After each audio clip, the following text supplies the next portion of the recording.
សួស្តីទាំងអស់គ្នាថ្ងៃនេះយើងនឹងនិយាយតាក់ទងជាមួយនឹងមូលដ្ឋានគ្រឹះនៃព្រះគម្ពីរលើផ្នែកភាវិកាអូខេប្រហែលជាអ្នកទាំងអស់គ្នាបានស្គាល់អំពីមូលដ្ឋានគ្រឹះទាំង18របស់ YWAM របស់យើងនៅពេលដែលបងប្អូនខ្លះគាត់មករៀន DTS គាត់នឹងស្គាល់អំពីមូលដ្ឋានគ្រឹះទាំង18នៅក្នុង YWAM ម្ដងហើយប៉ុន្តែនៅក្នុងថ្ងៃនេះយើងចង់រំលឹកតាក់ទងជាមួយនឹងមូលដ្ឋានគ្រឹះទាំង18ដែលមាននៅក្នុង YWAM ដែលមានមួយចំណុចគឺចំណុចលេខរៀងទី16ដែលនិយាយតាក់ទងជាមួយនឹងការពឹងផ្អែកព្រះលើផ្នែកភាវិកាអញ្ចឹងយើងជា YWAM ព្រះអង្គត្រាស់ឲ្យយើងជា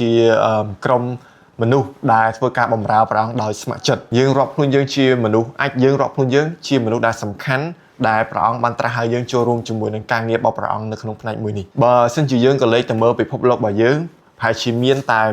1.2% ទេដែលកំពុងតែធ្វើការងារស្ម័គ្រចិត្តឲ្យបម្រើព្រះអង្គដូចជាយើងឥឡូវនេះតើការងារបម្រើព្រះអង្គបានប្រាក់ខែអត់បានប្រាក់ចំណូលពីមូលដ្ឋានអត់គឺអត់បានទេយើងធ្វើការបម្រើព្រះអង្គស្ម័គ្រអស់ពីចិត្តគឺយើងអត់មានទទួលបានប្រាក់ចំណូលអំពីមូលដ្ឋានឬក៏អំពីនរណាម្នាក់ទេគឺយើងទុកចិត្តទៅលើការផ្គត់ផ្គង់ដែលមកពីព្រះអង្គយើងទុកចិត្តទៅលើផ្នែកភាវិកាដែលព្រះអង្គបានផ្ដល់មកកាន់យើងលក្ខណៈមូលដ្ឋានរបស់យើងនៅពេលដែលយើងនិយាយតាក់ទងជាមួយនឹងផ្នែកភាវិកាប្រហែលជា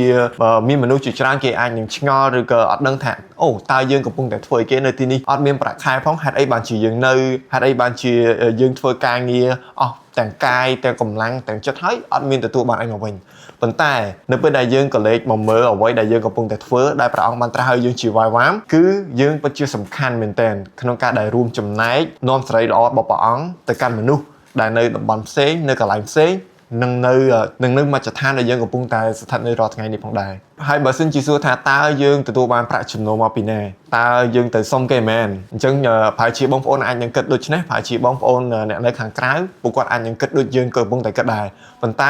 នេះជាផ្នែកគំនិតមួយដែលមិនត្រឹមត្រូវយើងជា YWAM យើងមិនមែនក្នុងការដែលទៅ scam អ្នកណាម្នាក់ដើម្បីទទួលបានប្រាក់ចំណូលទេឬក៏ទៅសុំណាគេដើម្បីឲ្យយើងទទួលបានប្រាក់ចំណូលទេយើងត្រូវបានព្រះអង្គជ្រើសរើសព្រះអង្គត្រាស់ឲ្យយើងធ្វើការស្ម័គ្រចិត្តធ្វើការបម្រើព្រះអង្គយើងជឿថាព្រះអង្គនឹងផ្គត់ផ្គង់មកកាន់យើងតាមអ្វីដែលព្រះអង្គបានត្រាស់ឲ្យមកកាន់យើងហើយយើងជឿថាអ្វីដែលយើងធ្វើគឺជាអ្វីដែលព្រះអង្គសពហឫទ័យហើយមួយទៀតមិនមែនយើងទៅសុំគេដើម្បីយើងទទួលបានប្រាក់ចំណូលនោះទេយើងជឿថាព្រះអង្គបានត្រាស់ឲ្យមនុស្សផ្សេងៗគ្នាដើម្បីធ្វើពន្ធកិច្ចផ្សេងៗគ្នាបងប្អូនខ្លះគាត់មានដួងចិត្តគាត់មានធនធានគាត់មានប្រាក់ចំណូលពួកគាត់អាចនឹងចូលរួមជាមួយនឹងអ្វីដែលយើងកំពុងតែធ្វើអ្វីដែលយើងកំពុងតែចាប់ផ្ដើមហើយអ្វីដែលសមស្របជាមួយនឹងព្រះអង្គដែលត្រាស់ឲ្យយើងកំពុងតែធ្វើឥឡូវនេះហើយខ្ញុំជឿថាសកម្មភាពដែលយើងកំពុងតែធ្វើឥឡូវនេះ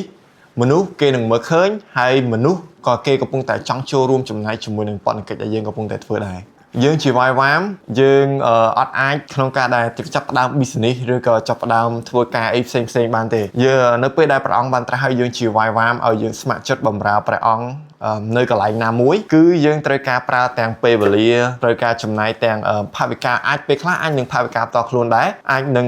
ងលះបង់គ្រប់យ៉ាងដើម្បីបម្រើបណ្ឌកិច្ចរបស់ព្រះអង្គប៉ុន្តែពេលដែលយើងហៅយើងជា YWAM យើងអត់មែនជាមនុស្សដែលទៅធ្វើការនៅខាងក្រៅបានទេបើមិនជាយើងជាអ្នកដែលធ្វើការខាងក្រៅផងធ្វើការ YWAM ផងនឹងមិនមែនជា YWAMer ទេមិនមែនជាអ្នកដែលធ្វើការបម្រើព្រះអង្គពេញពេលទេហើយក៏មិនមែនជា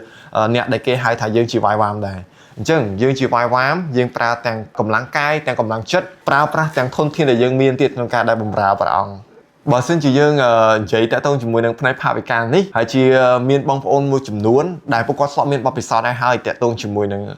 ងការទុកចិត្តទៅកាន់ព្រះអង្គលើផ្នែកភាវិកាហើយជាបងប្អូនដែលកំពុងមើលនេះអាចនឹងជាអ្នកដែលធ្លាប់ឆ្លងកាត់សាលា DTS សាលា DBS ឬក៏សាលាផ្សេងទៀតដែលសិតសឹងតែជាសាលាដែលត្រូវការបង់ភាវិកាប៉ុន្តែកំឡុងពេលដែលយើងរៀនហ្នឹងយើងកំពុងតែខ្វះធនធានហើយខ្ញុំជឿថាកំឡុងពេលហ្នឹងបងប្អូនមួយចំនួនធំពួកគាត់រំពឹងហើយពួកគាត់កំពុងតែទុកចិត្តទៅលើព្រះក្នុងការទុកចិត្តទៅលើព្រះលើផ្នែកភាវិកាហើយខ្ញុំជឿថាបងប្អូនមួយចំនួនធំដែលបានមើលវីដេអូនេះប្រកាសជាមានបទពិសោធន៍តាមរយៈអ្វីដែលព្រះអង្គបានធ្វើការនៅក្នុងសាលារបស់ពួកគាត់នីមួយៗហើយខ្ញុំជឿថា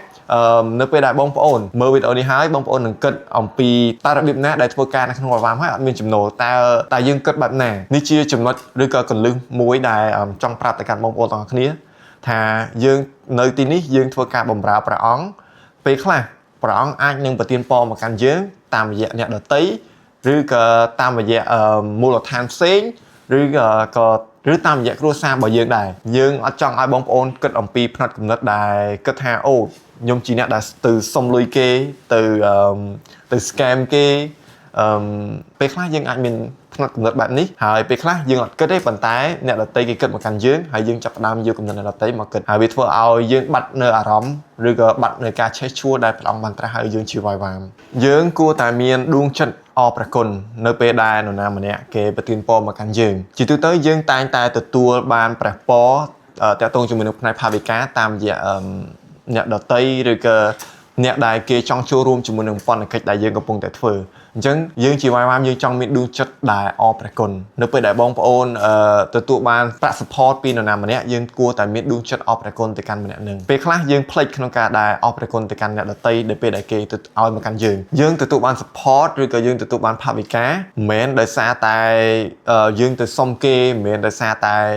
យើងទៅ scam គេប៉ុន្តែគឺយើងទទួលបានដោយសារតែព្រះអង្គបានធ្វើការនៅក្នុងជីវិតរបស់គេហើយគេបានមើលឃើញអំពីអ្វីដែលយើងកំពុងតែធ្វើហើយគេចង់ចូលរួមចំណែកឬក៏ចង់ចូលរួមជាមួយនឹងបណ្ឌកិច្ចដែលយើងកំពុងតែបម្រើព្រះអង្គនឹងហើយនៅក្នុងវាយវាម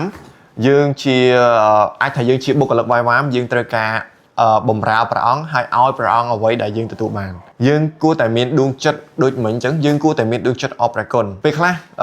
របស់ដែលព្រះអង្គឲ្យមកកាន់យើងគឺស្ថិតនៅលើដៃរបស់យើងប៉ុន្តែពេលខ្លះព្រះអង្គក៏ចង់ដកនៅអ្វីដែលព្រះអង្គឲ្យមកកាន់យើងដែរហើយ check មើលដួងចិត្តរបស់យើងថាយើងមានដួងចិត្តក្នុងការដែលឲ្យទៅកាន់អ្នកដទៃក្នុងការដែលហ៊ានដកអ្វីដែលព្រះអង្គកំពុងតែឲ្យយើងទៅកាន់អ្នកដទៃដែរឬអត់នៅក្នុងជំពូករ៉ូមជំពូក11ខ36និយាយថាអ្វីទាំងអស់សុទ្ធតែមកពីព្រះអង្គដោយសារព្រះអង្គនិងសម្រាប់ព្រះអង្គអញ្ចឹងខ្ញុំជឿថានៅក្នុងខកពីនេះបាននិយាយចឹងច្បាស់ថានៅពេលដែលមាននរណាម្នាក់ដែលគេប៉ះពាល់ចិត្តឬក៏ព្រះអង្គបានដាក់ដួងចិត្តឲ្យគេមកជួយយើ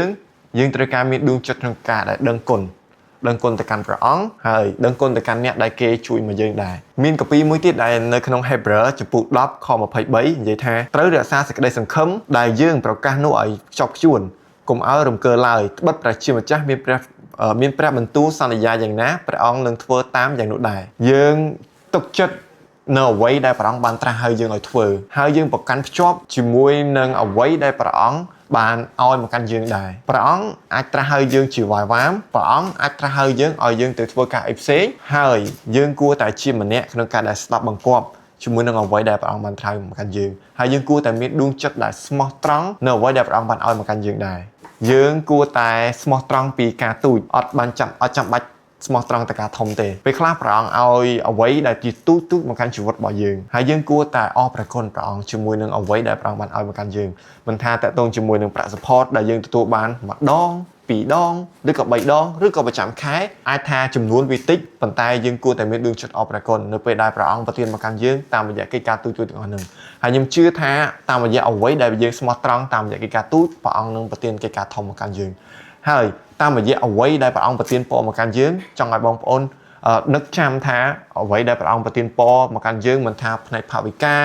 ឬមិនថាផ្នែកអ្វីផ្សេងគួរតែចេះក្នុងការដែលបែងចែកវាបានត្រឹមត្រូវហើយយើងគួរតែចេះក្នុងការដែលផ្ដល់ទៅកាន់អ្នកដទៃដូចគ្នាអញ្ចឹងអ្នកនរគ្នានៅវីដេអូក្រោយខ្ញុំនឹងនិយាយតាក់ទងជាមួយនឹងរបៀបដែលអ្នកនរគ្នាអាចគ្រប់គ្រងជាមួយនឹងភាវិការឬក៏អ្វីដែលព្រះអង្គបានប្រទានពរមកកាន់អ្នកនរគ្នាអញ្ចឹងជួបគ្នានៅវីដេអូក្រោយ